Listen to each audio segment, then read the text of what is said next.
Okay, so what I will be talking about today is the relationship between the main plot, the dramatic action of the Iliad, and several aspects of poetic technique in the poem that lead the audience's attention away from the here and now of the Iliad. So these are generally termed digressions, but this is a term that is generally, you will find it more frequently in older scholarship. Nowadays, people see these digressions as an essential part of Homer's technique, but also a very important part of the meaning of the Iliad.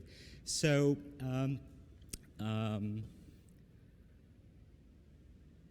the Iliad itself has a very tight focus. It is not a poem about the Trojan War more generally. It is about a very specific event within the Trojan War, the dispute between Achilles and Agamemnon, and the consequences of Achilles' wrath. So this very narrow thematic focus follows the chain of events that problematize the view of warrior honor, as exemplified by Achilles, and the view of compensation that exists within this warrior society in the Iliadic world. At the same time, the Iliad is quite focused in terms of dramatic time. There are about 14 days that are narrated at length within the 24 books of the Iliad, out of a total of about 50 days of total dramatic time. How many days are covered in the Iliad was already a very debated issue in Alexandrian scholarship, in ancient scholarship. But it is only 14 days that actually receive a lot of narrative attention. And there is also a focus in terms of space. So the main focus of the action is on the plain between the Greek camp, the Achaean camp, and the city of Troy. And even when we look at the gods, frequently the gods act as a divine audience that look back towards the plain. So they redirect their attention towards this very confined space. This narrowness of focus is constantly counterbalanced in the poem by digressions. And these digressions are an essential part of Homeric poetic style, and they expand the plot and its focus, it's the dramatic time and the dramatic space. Digressions do not advance the plot in terms of dramatic time, so whatever happens in the digressions happens outside the flow of time of the Iliad, but they are nonetheless indispensable parts of the poetry of the Iliad. And at school level, where we spend much time reading for plot, this kind of movement outside the plot, outside the flow of time, can seem to students boring or distracting or a good place to go on mental autopilot, but they are very important for the meaning of the poem, and hence we need to find ways to draw attention to them and to draw out their significance. It is not only for the sake of the poem that we need to pay attention to digressions. They also address key aspects of the OCR specification. So in terms of literary technique and composition, which is among other key topics in the OCR specification, a big part of our attention is on structure and plot of the epic, as well as the language of the epic, including this use of speeches, formulae, similes, and other narrative and descriptive techniques and their effects. So speeches and similes are part of those digressions.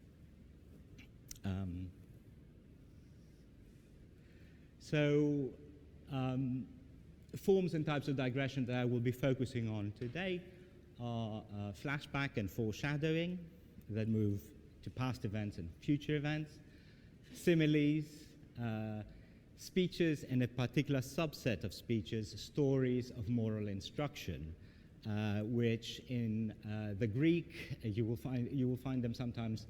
These stories of moral instruction, you will find them sometimes referred to by the Greek term paradigma or by the Latin term exemplum. And finally, the last form of digression in the poem that I would like to cover today is detailed, vivid descriptions. And the most famous example of such a detailed, vivid description is the shield of Achilles in Book 18 of the Iliad that occupies over 350 lines of a very detailed description of how precisely Hephaestus forges a new shield for the central hero.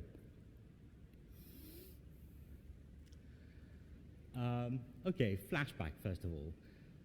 Earlier events in the war are frequently hinted at or referred to, even though they're not part of the plot. So, for example, there's a leitmotif within the poem about the sacking of the city of Thebe, a subplot that is never fully fleshed out, but it's always hinted at. And it is an important previous event, particularly for the background of the figure of Andromache, the wife of Hector, the main Trojan hero, but also has links to the description of the slave girl Briseis, who is not from Thebe, but frequently her background is attached to these kind of narrative stories about events that happened before the beginning of the Iliad. And Briseis is the slave girl who's taken away from Achilles, and hence the entire argument with Agamemnon begins in Book 1. This particular subplot is not a distraction, and it's not a digression in the sense of irrelevance, precisely because it forms a central part of the characterization of Andromache, the characterization of Briseis, but also the characterization of Achilles himself, because his behavior towards the captives of the city of Thebe is frequently brought to the foreground to make clearer how far Achilles has descended into a fierce and almost barbaric warrior in the later books of the Iliad. There are more implicit forms of flashback. So the opening books of the Iliad, for example, in their very structure, they replay the background story of how the Trojan War begins. So the catalogue of Greek and Trojan armies is given to you in Book 2, at the very beginning of the poem. Not the very beginning, but the second book of the poem. You wouldn't expect this sort of overview of who is participating in the war in a poem that describes something that is already happening in an advanced point in the war. There is the inspection of the main Achaean heroes through the eyes of Helen in Book 3, which is again an introductory move. But also there's a decision in Book 4 to decide the war through a duel between Paris and Menelaus. And that goes back to a replaying of the cause of the war, the abduction of Helen by Paris, and the confrontation between the two men, Paris and Menelaus. As well as, and while the duel is going on, there is a truce struck between the Greeks and the Trojans, a truce that is broken by the Trojan side. And this breach of trust and breach of oaths and breach of proper ritual behavior replays the transgression of hospitality by Menelaus in Sparta.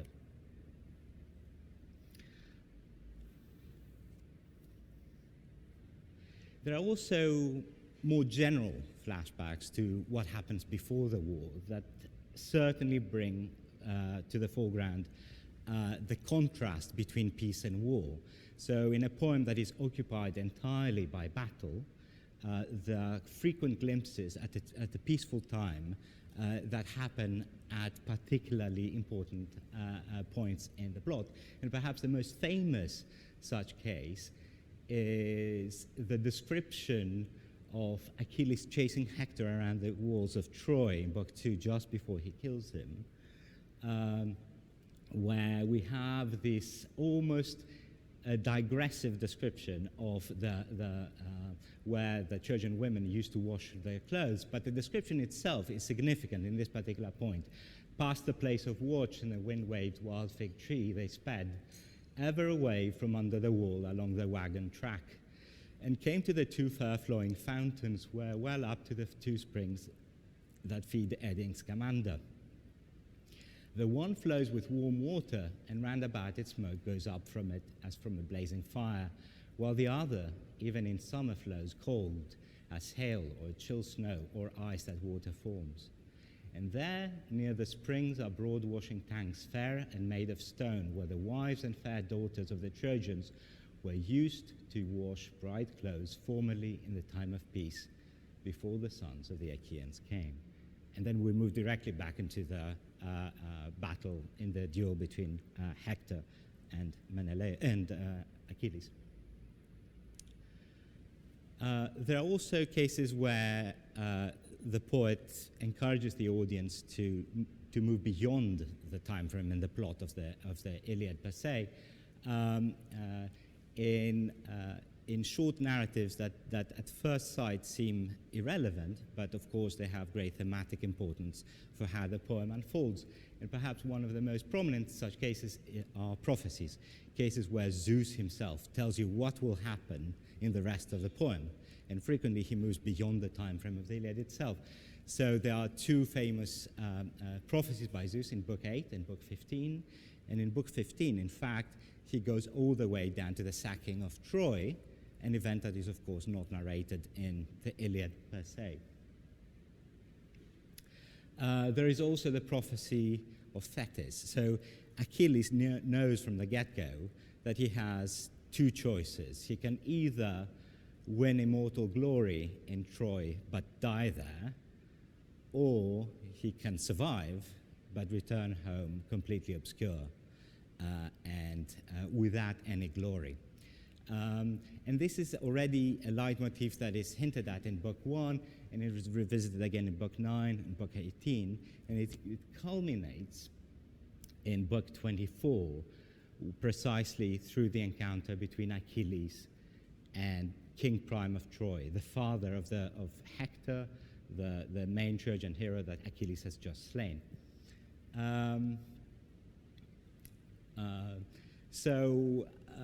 This kind of foreshadowing, for example, Thetis' prophecy and the issue of what will happen after the war, will I return home, will I not, meshes with several other important thematic issues that are discussed within the poem,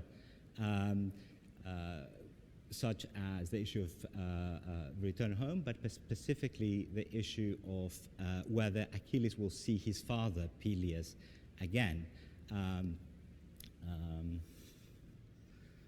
And this question about whether he will see his father or not seems insignificant, or at least like a very sort of marginal detail within the poem. But as the poem unfolds, we see that actually it leads to a very significant event where the issue of the fathers and sons becomes part of the very conclusion and the closure of the whole poem. So we have, from Book 1 already, we know that Achilles is facing this choice between immortal glory or a long life. And this is an ancient depiction from a Roman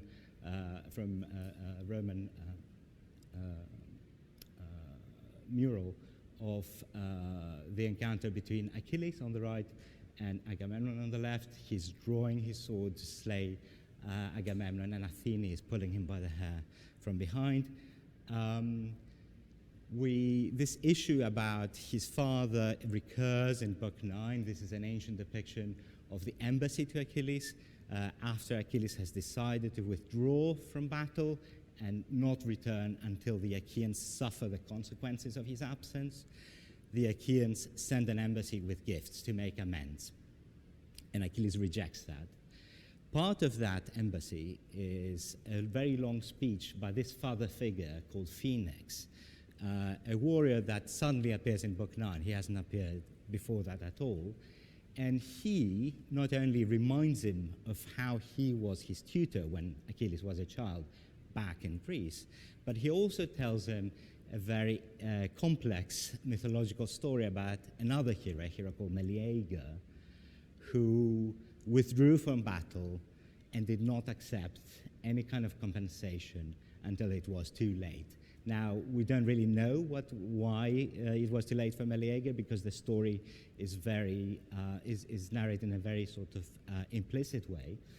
But it is certainly a moral story that should raise all sorts of red flags for Achilles, but in its very implicit way in which it is narrated, it raises all sorts of red flags for archaic audiences of the epic as well. And one of these red flags is the issue that Phoenix is himself a father figure. He talks about Achilles' father and his return home. He talks about that the wise decision is to put away his anger and accept compensation. And Achilles does not listen to any of that. So the consequence of that rejection is, an unintended consequence, is that Achilles' companion, Patroclus, enters battle wearing the armor of Achilles to help the Achaeans fend off the Trojans. As he does that, he's killed by Hector, the main Trojan hero. And here's an ancient depiction of the Greeks and the Trojans fighting over the slain Patroclus. Achilles now has a new kind of motivation. His motivation is not to withdraw from battle to restore the honor that Agamemnon has offended, but now he returns for revenge for his companion Patroclus. As he returns with new motivations, he basically descends into this bestial figure that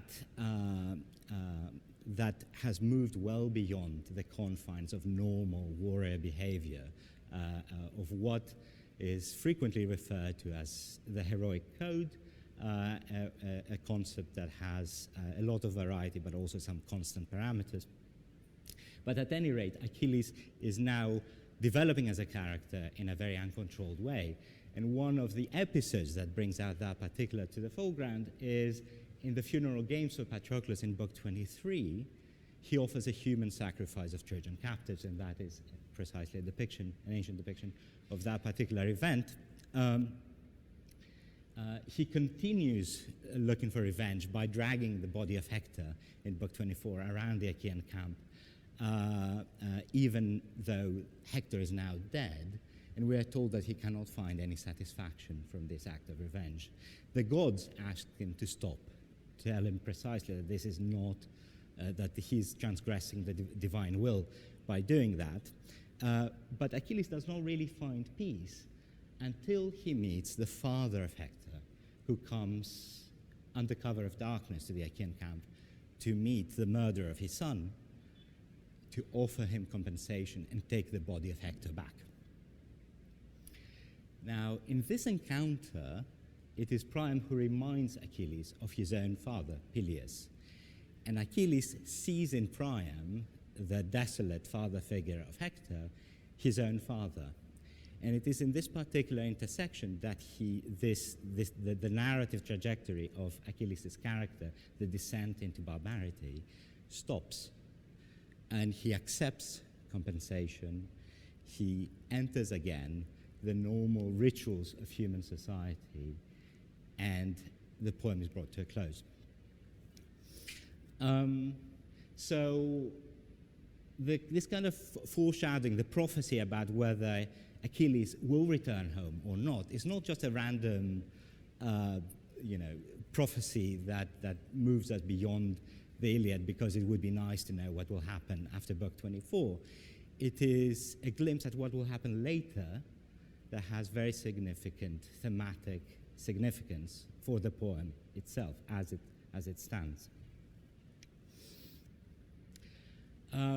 Other forms of digression are speeches and illustrative moral stories, the paradigmata that we mentioned earlier.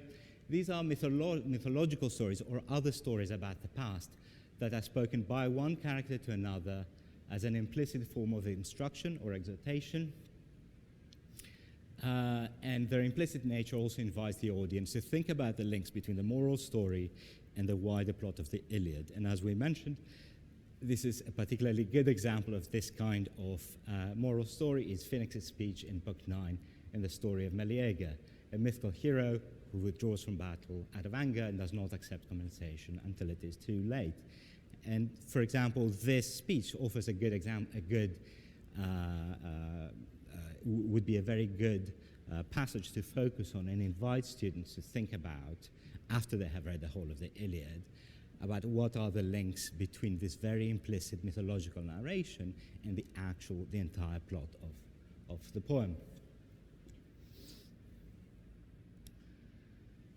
Another form of moving beyond the plot of the Iliad are similes. Now, similes come in a very simple form.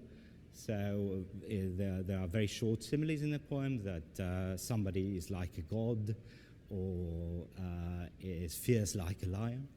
But Homer also deploys very long sustained descriptions, very long sustained similes that are characteristic specifically of the Iliad, but also Homeric epic more generally. And these similes very markedly move beyond the world of the poem. Sometimes they are from the natural world. So, for example, in Book 22, just before the description of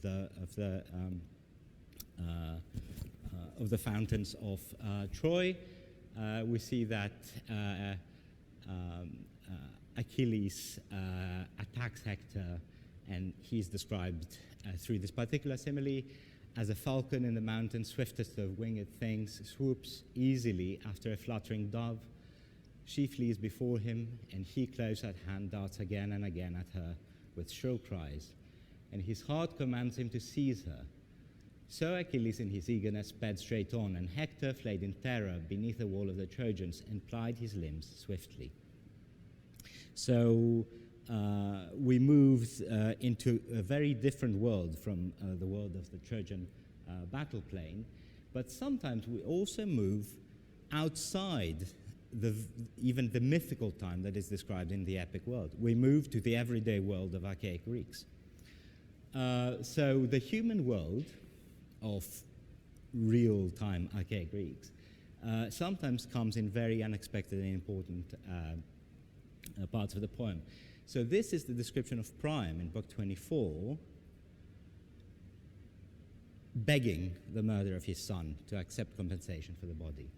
Priam entered in, and coming up to Achilles, clasped his knees in his hands and kissed his hands, the terrible, man-slaying hands that had slain his many sons. And as when overpowering blindness of heart comes on a man, any man, who in his own country slays another and escapes to a land of strangers, to the house of some man of substance, and amazement comes on those who look on him, so was Achilles struck with wonder at sight of godlike Priam, and struck with wonder were the others likewise, and they glanced at one another. Now, this is a particularly rich simile, and we can sort of discuss it further if you want during the question and answer session. There's also a very good discussion of this particular simile in Richard Buxton's chapter on similes in the Cambridge Companion to Homer, which is one of the resources that I'm suggesting on the last slide of this presentation. Finally, the last category of forms of digression in the poem are lengthy, vivid descriptions. This is sometimes referred to by its ancient name, ekphrasis, which is really a much later term. It's what Greeks of the Roman period that were studying rhetoric had begun discussing and categorizing forms of persuasion. And one of the forms of rhetorical persuasion was a very vivid description that brings before the eyes of the audience what you describe as an orator. Homer did not have that term, but if you look at Book 18 in the Shield of Achilles, he describes in over 350 lines, in very fine detail, every detail on the shield that Hephaestus is forging for Achilles to return to battle. This is not simply, again, an interlude, but offers rich thematic links between this particularly static scene that moves outside of the plot and the rest of the poem. And this is something that I would like us to focus on in the exercise that will follow.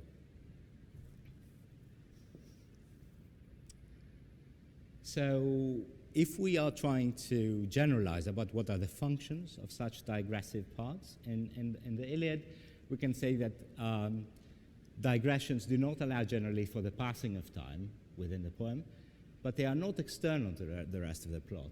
There are thematic links, and these links are important.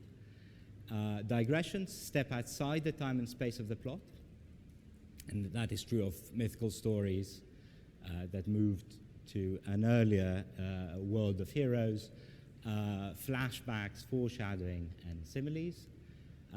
Speeches and moral instruction also offer instruction to the internal audiences. So Phoenix tries to teach Achilles, but they also offer instruction to the audience. So the audience, the real archaic audience of Homer, is listening about Phoenix teaching Achilles, and that interaction, the attempt to teach and the failure to teach actually enriches their understanding of the poem.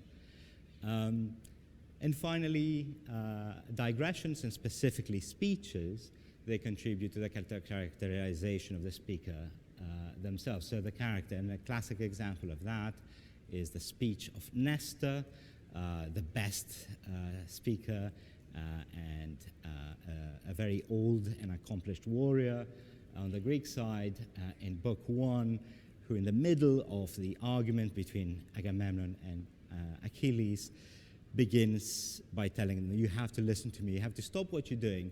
But the way in which he does it is that he goes on this narrative about how he had lived with the previous generations of men, and the previous generations of men were much better than any of you. So there's a very lengthy discussion of his own background and the previous generation of heroes that ends in failure because neither Agamemnon nor Achilles listened to him. But this form of digression within the poem, this kind of speech, is not pointless precisely because it sets up Nestor as a form of orator in the poem and informs the audience about the function of Nestor within the poem more generally. Okay, finally, some suggestions for further reading before we move on to our practical exercise. One of the most influential articles on the function of digressions in the Iliad is Norman Austin's 1966 article from Greek, Roman, and Byzantine studies. All forms of digression, but also all forms of poetic technique within Homer, are also covered in a very accessible way in Mark Edwards' 1990 Homer, Poet of the Iliad. There are wonderful chapters on speeches as well as similes in Fowler's 2004 Cambridge Companion to Homer. And finally, Douglas Cairns' Oxford Readings in Homer's Iliad has one chapter by Oliver Taplin on the shield of Achilles and its function, what does it do for the poem more generally, which is a particularly influential article, as well as Wilcox's chapter on the function of moral instruction within the poem. Okay, thank you very much.